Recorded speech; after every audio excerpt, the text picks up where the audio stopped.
Some preparation as well. I've already prepared some ballast, ready to go for that. But yeah, look, karting's always the sort of lifeblood of any motorsport series. So it looks brilliant. Obviously, I see a lot of it from you on your social media. So it looks great fun. Obviously, a lot of people out there enjoying some of the rental karts out there just now. So I'll probably be out there in a couple of hours' time. Well, they're not actually rentals. Those are the young guns that are practicing for next Saturday. I was just saying to Gary earlier, we sit with 18 World Rotax champions. The nearest to us is Italy with 10. So this is the home of karting in South Africa, to Dana Kalani. We call it the 1 mile. It's actually a kilometer, but we call it the 1 mile circuit. And yeah, some great youngsters, some great drivers here. We're seeing a couple of the old world champions, the guys like Anthony Morgard and them all coming back. So it's just a big injection into the sport, and if you've got a love for it, well, you won't be misdone by that. It genuinely is the beating heart of motorsport. I mean, look at it. You've literally got the karting circuit right in the middle of the main circuit itself. So you go from one straight into the seat of the other as well. We've got the GTIs coming out as well. And it's, what more can you want? You can literally spend as long as you want to in the karts. And for me, that's one of the overlooked aspects of it. A lot of people see karting as like a stepping stone to other aspects of motorsport, and yet there's people that have spent, Francois, their entire life in karting and still developing their skill. Well, we've got guys in the age of 50 that are still karting, so it gives you an idea of what the epitome of it all is. The nice thing about it is it's a good, clean sport. There is that period in your life, that 13, 14, when all those funny chemicals start playing awry, but they wear their one off. And we see some of our drivers, you will know, around the world, the likes of the Van der Lindes and the Perels and that, they're all ex-Cape Town karters. They were all from the karting. So, like you say, this is the lifeblood of motorsport. It really, really is. And it's such an affordable and accessible way to get into motorsport as well.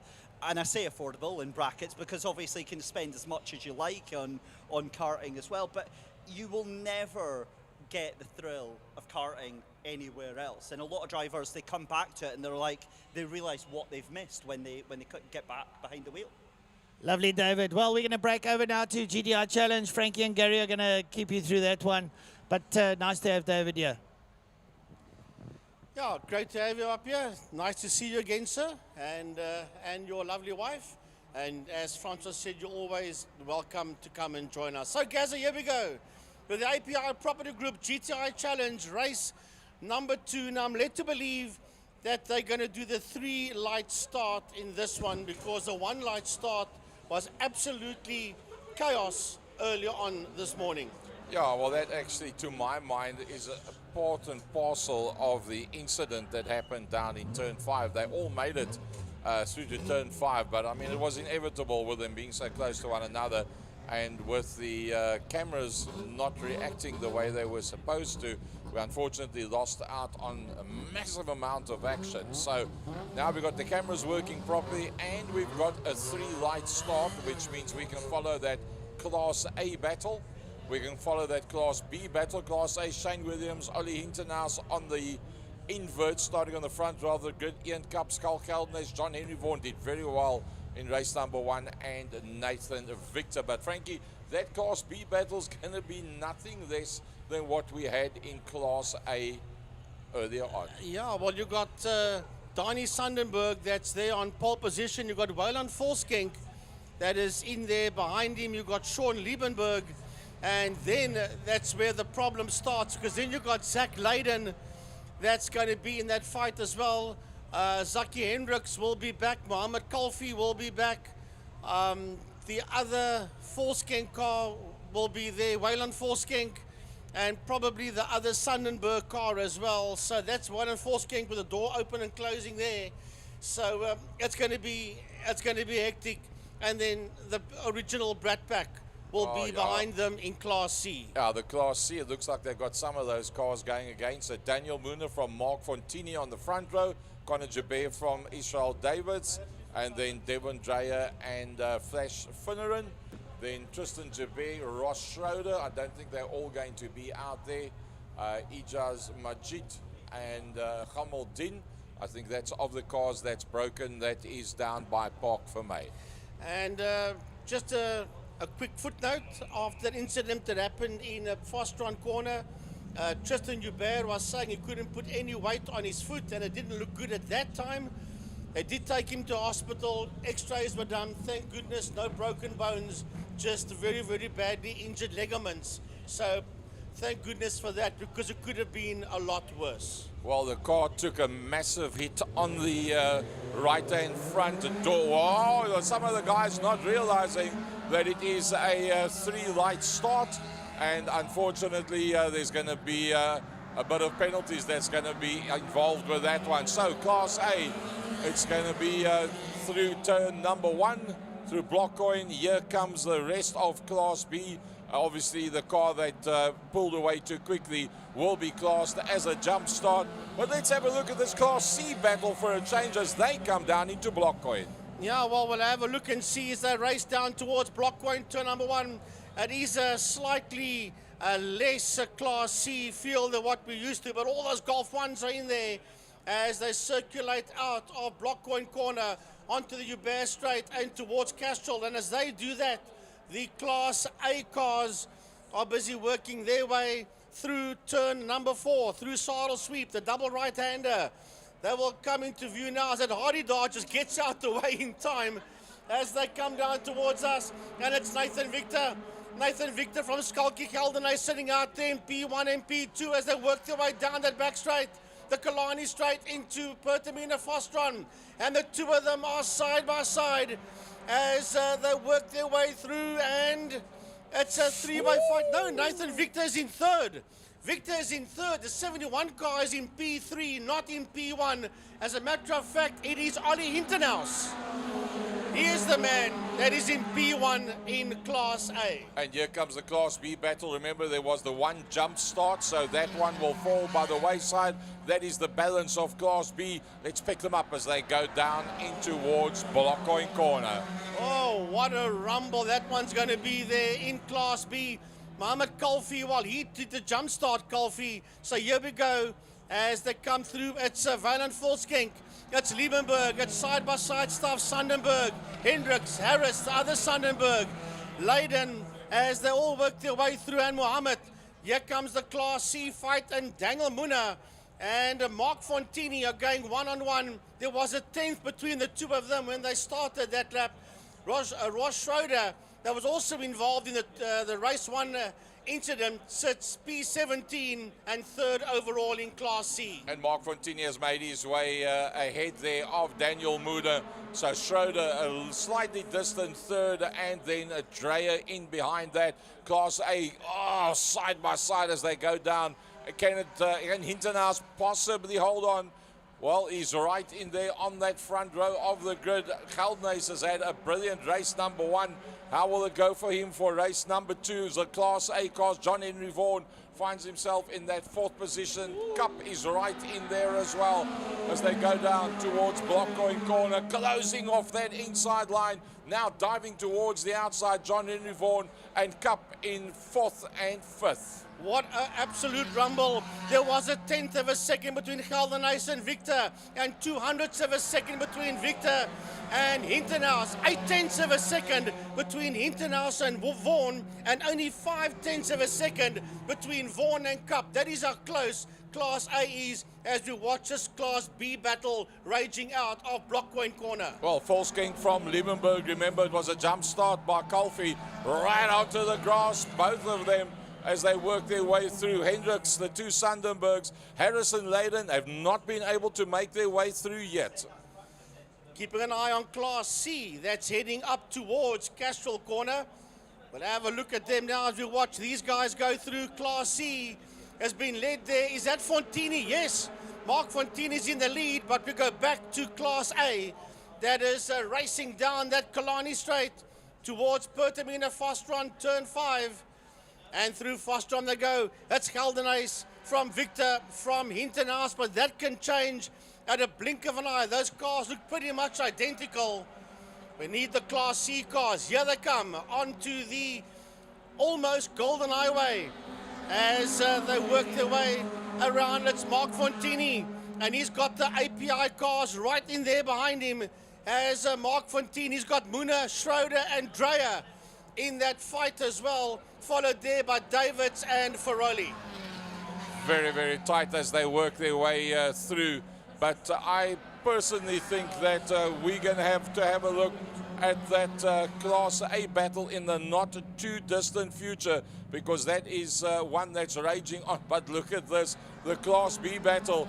This is a brilliant, brilliant dice. Unfortunately for Calfee, he had the jump start, not realizing or not remembering that it was a case of a 3-light start, so that even though on the board you see he is leading, in fact Volkskenk and Liebenberger have broken away from the rest, are first and second in class from Zackie Hendricks, Zak Leyden, the two Sandenbergs, and then Harris at the back of the pack. But we've got to go to that Class A battle. Now it's beginning to peter out now. The leaders now pulling away from second, third, fourth as they work into Pertamina Fostron. Look at him, that's nothing, it's Skull Geldenhuis. And there's a fight for second between Ollie Hintenhuis and Nathan Victor. Ian Cup sits there in that P4. It's only those 4 cars because remember Vaughan has fallen out. Vaughan has fallen out. John Henry Vaughan was in that fight. He has completely gone now. So it's only 4 Class A cars that are racing down into Blockhoyn. Well, there you see as they go through, it's going to be a very difficult battle now for Victor, because Geldenhuis has up, dusted and disappeared. Here comes the Class B battle, and they are Linus. Well, it's getting even closer. Calfee comes through, but remember, he'll probably get a time penalty. Closing off that inside line is Volkskenk. Liebenberg's right in there behind him. One of them is going for that outside line. That was Zak Leyden that was prepared to go for the outside, hoping to get the inside line as they now come up the Joubert Straight and towards Castrol Corner. Yeah, it is Calfee, but he's 6 seconds ahead of Volkskenk. He's going to get penalized for that, I'm almost certain. Then it's Volkskenk, Liebenberg, Hendricks, Leyden, Leyden and the two Sandenbergs as we watch them. But Class C, we've got to get Class C, but we're first going to have to go back to Class A that is working their way out. There comes first, second and third in Class C, heading into Castrol Corner. Fontini, Muna and Schroeder.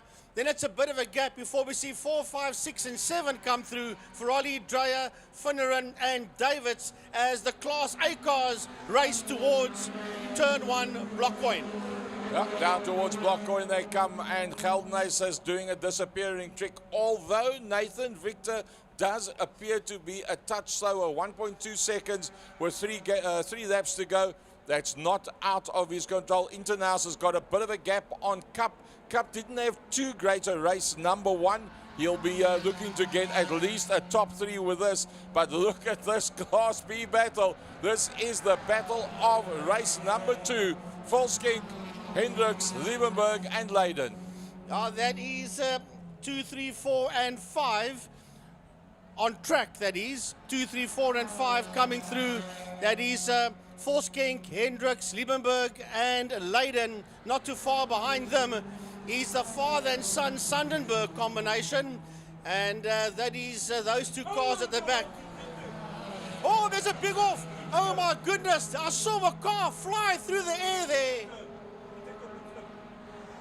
Tiny picked up the whole thing. I just saw the tail end of it. It is a Class B car, that I can tell you.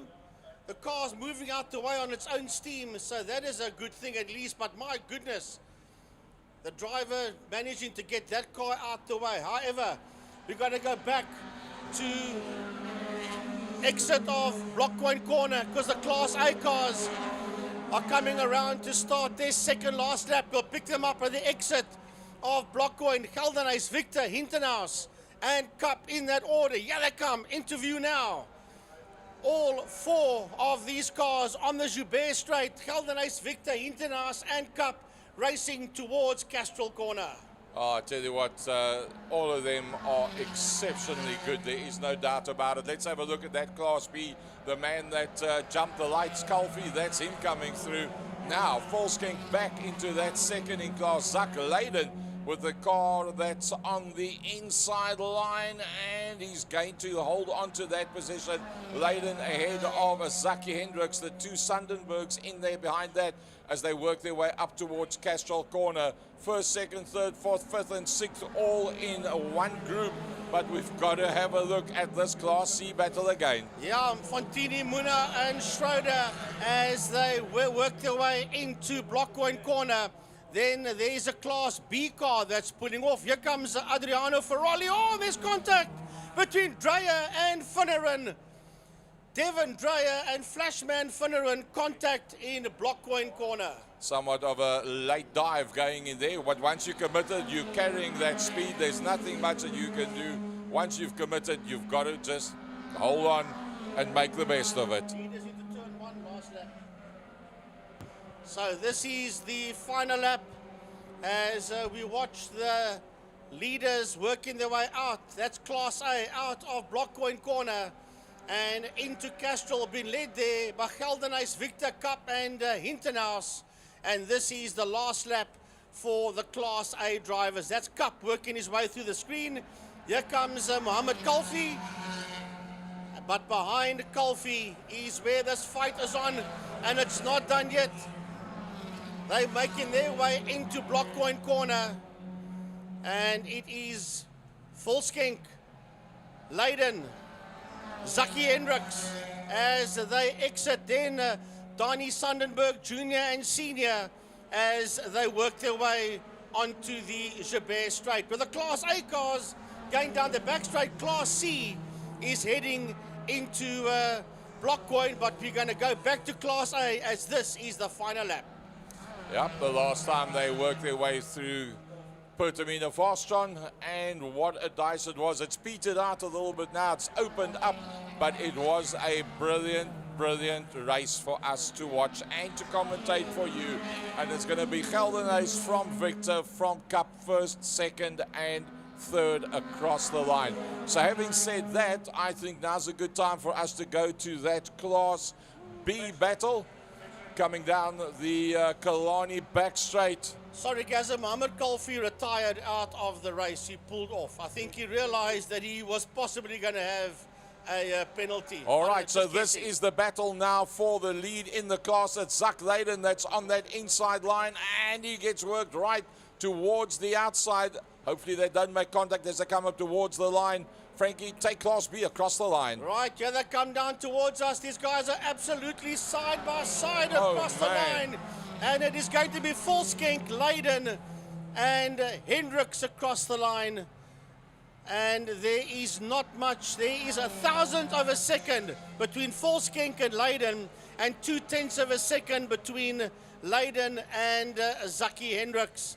They were the cars across the line. Then the two Sundenbergs finished the race, and the one Dani was 1.3 seconds behind the other one. Mark Fontini winning out from Daniel Muner by 3500ths of a second in Class C, ahead of Schroeder, Ferrari, Finneran and David. So we lost out on Oli Hintenhuis, and we lost out on Mohammed Kalfi that did that jump start, not realizing he wasn't the only one. There was two cars in Class B that actually did the jump, but he continued through with it.